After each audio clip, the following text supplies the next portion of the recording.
Hello, welcome back. Continuing our series on factoring. Today we're going to look again at factoring using the X method, but today we're going to look at how we adjust it when the coefficient of our squared term is a number larger than 1. If you have not watched the initial video, factoring using the X method, pause this, go take a look at that. The link is in the comments, and then come back and continue this. All right, we all on the same page? Let's go. Okay, so here we have a quadratic equation, 2x squared minus x minus 3.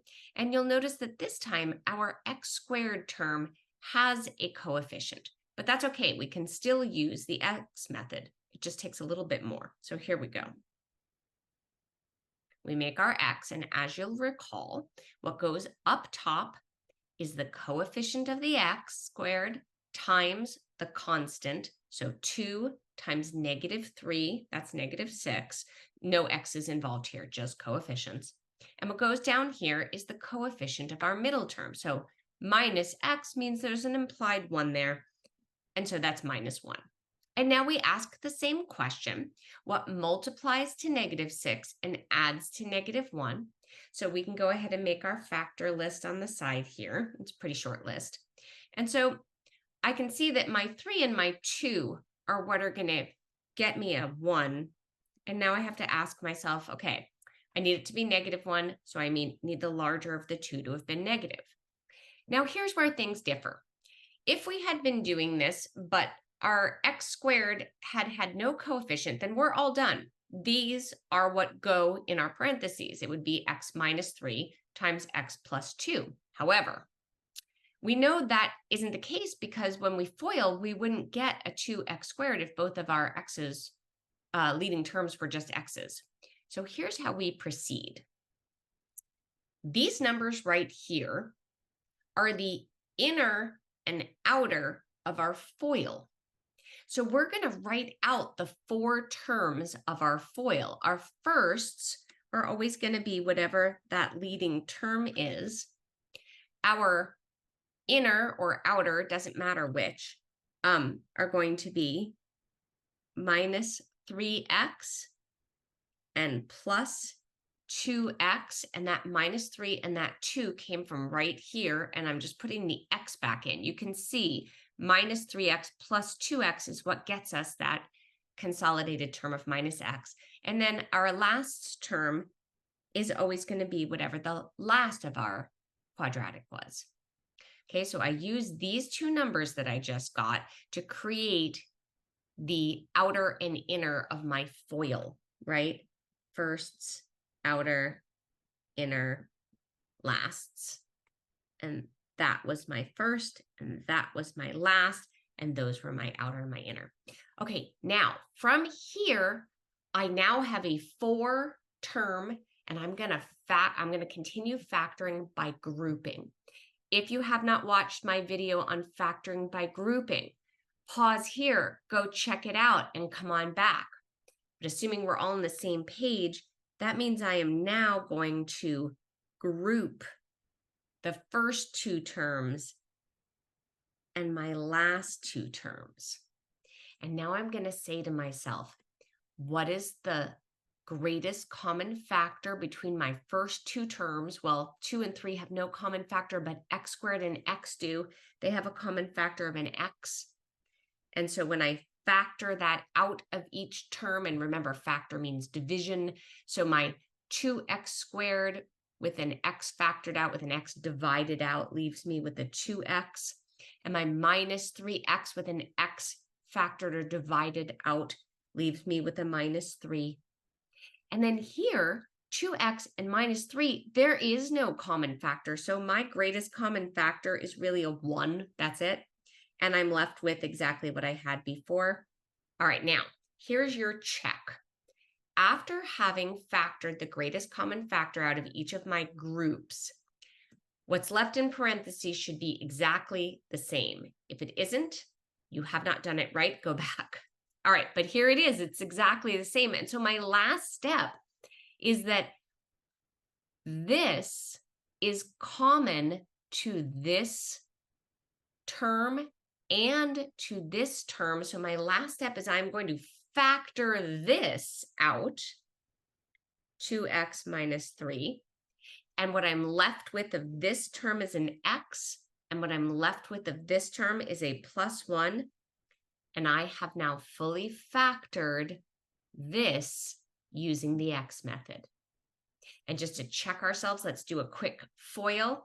Firsts, 2x squared, outsides plus 2x, insides minus 3x, lasts minus 3. And you'll notice that's this line right here.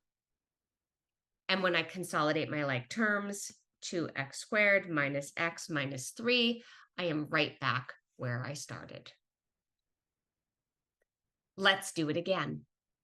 So here's a hefty looking one. 4x squared minus 17x minus 15. Yuck. Only let's just go for it with our x method. So we make our x. What goes up top? That's right. 4 times minus 15 or negative 60. What goes down below? The coefficient of my middle term, negative 17. I'm going to make a quick factor list here. 1 and 60, 2 and 30, 3 and 20. And I'm going to pause because that's looking pretty good to make a 17. I could continue down here, but this is looking happy. So I'm going to give it a shot. So 20 and 3. And I need it to be a negative 17. So that tells me that my 20 is my negative. And I multiply 3 and 20 to get negative 60. I'm good. Now, let me just point out, if you had continued making your factor list, right? 4 and 15, 5 and 12. If 5 and 12 had occurred to you before 2 and 30, you might have gone, ooh, that's a 17. But let's take a peek. To make a negative 17, they have to both be negative. Negative 5, negative 12. When you multiply them, you're going to get a positive 60. And so that's how I know that my 20 and 3 are the way to go, because one of them's negative and one of them's positive. Okay, so here we are, and our coefficient of our x squared is not a 1, so these are not what go in the parentheses, but they are the inner and outer terms of my FOIL. So I'm going to write these out. So here's my firsts, right? My insides, I'm just reversing these for fun. My outers and my lasts. And like I said, the inner and outer, it doesn't matter which direction you do them. I chose to do my 20 because I can see that 4 and 20 are going to have things that are common, and 3 and 15 will. Okay, so here I am with my 4 terms written out, again, to remind you where those came from. That's my firsts. That's my lasts. And these are my inner and outer in any order that I feel like it. Okay, so here I am now. I am grouping. And I'm saying, what is the greatest common factor between a 4 and a 20? I can yank out a 4. Between an x squared and an x, I can divide out what's left in each of these. 4x squared divided by 4x is just x. Negative 20x divided by positive 4x is minus 5. Do it again. What is common between 3x and negative 15? A 3 is. What's left? 3x divided by 3 is just x. Minus 15 divided by 3 is minus 5. Check. Hallelujah. Those are the same. Final step, factor those out. X minus 5. What is left of each term? 4x plus 3. 4x squared minus 17x minus 15 factors into x minus 5 times 4x plus 3. Check and make sure we're right. Firsts, 4x squareds, outsides plus 3x, insides minus 20x, lasts minus 15, consolidate middle terms, 4x squared minus 17x minus 15. I want to remind you again, your outside and inside is what you're getting when you're using your X method. Okay? So there we go. All right. So that is factoring quadratics using the X method, whether the X squared term has a coefficient or if it doesn't. Okay, keep playing around with that and stay tuned for more videos on factoring. And as always, keep mathing.